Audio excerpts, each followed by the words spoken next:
Bonjour les amis, je suis ravie de vous retrouver pour cette petite capsule. Alors c'est une capsule un peu coup de gueule. Alors vous allez voir, mes coups de gueule ne sont pas violents, hein, de toute façon ils ne le seront jamais, c'est comme ça. Mais j'aime à dire ce que je pense au risque que ça déplaise. Je voulais ici parler et faire référence à tout ce qui véhicule autour d'Internet. Et je crois que c'est mon sentiment d'injustice, hein, qui est en train de remonter. Parce que on parle des personnels soignants, du personnel soignant, de ceux qui soignent, de ceux qui sont exposés. Oui, d'accord, ok.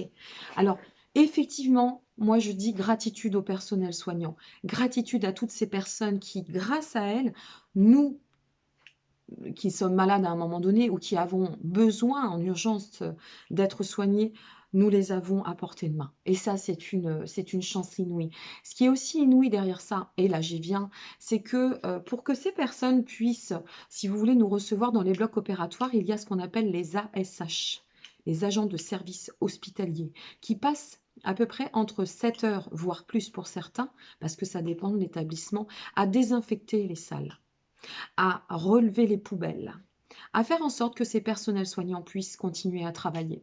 Je voudrais avoir une pensée pour les reapers qui viennent euh, récupérer les poubelles.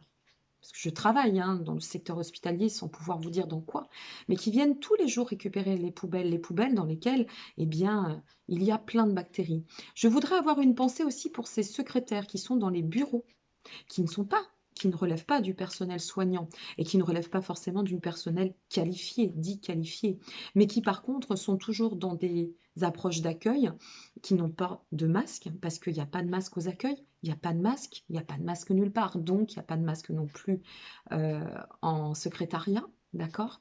Je voudrais avoir une pensée pour ceux qui ne sont pas forcément soignants à titre premier, c'est-à-dire qui ne relèvent pas donc de sage-femme, d'infirmière, d'aide-soignante, mais qui sont en fait des auxiliaires, par exemple de puériculture, qui sont aussi des intervenants dans le milieu hospitalier.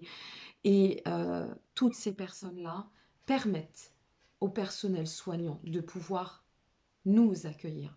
Alors ce que j'aimerais bien, ça me ferait vraiment plaisir qu'on voit sur la toile, et ça c'est mon côté équité, hein, c'est mon côté balance, c'est-à-dire que moi j'aime bien les choses équilibrées, et ça finit, je trouve que c'est hyper réducteur, parce que si le personnel soignant est ce qu'il est, s'il peut continuer à travailler, et si c'est dans de bonnes conditions, c'est parce qu'il y a tout autour ces intervenants. Voilà, donc je voudrais qu'on ait une grande pensée pour les intervenants dont je fais partie, qui ne relèvent pas du corps soignant, d'accord, mais qui contribuent vraiment à faire en sorte que le corps soignant puisse continuer à progresser et avancer au quotidien et chaque jour. Voilà, je trouve que c'est un peu light de ne voir. Vous savez, un acteur, on va prendre un truc très simple, un acteur, pour qu'il puisse briller sur scène et mettre en avant, au-delà de son savoir, de ses compétences, de ses prérequis, eh bien, il faut une bonne lumière, il faut un bon son, il faut une costumière, il faut des gens à l'accueil pour la billetterie, il faut un manager pour pouvoir... Vous voyez, c'est tous ces gens-là qui vont permettre à l'acteur d'être ce qu'il est.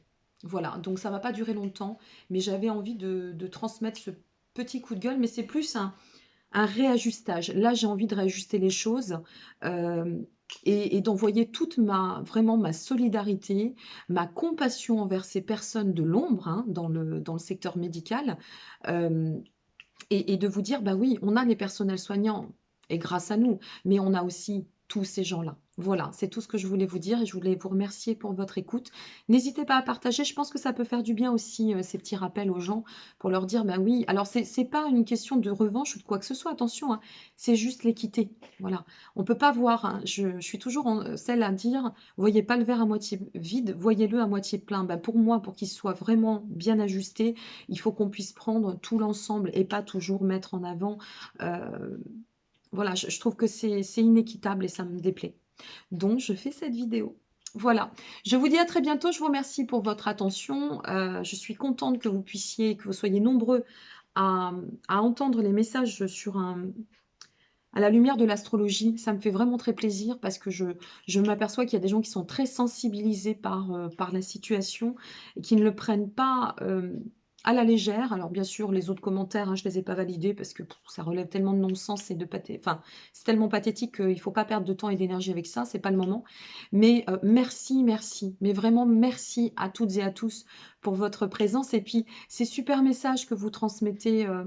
Pour la plupart lumineux sur vos situations. N'hésitez pas à partager. Moi, on vous accueille. Les gens ont besoin aussi de se comparer, de lire ce qui se passe.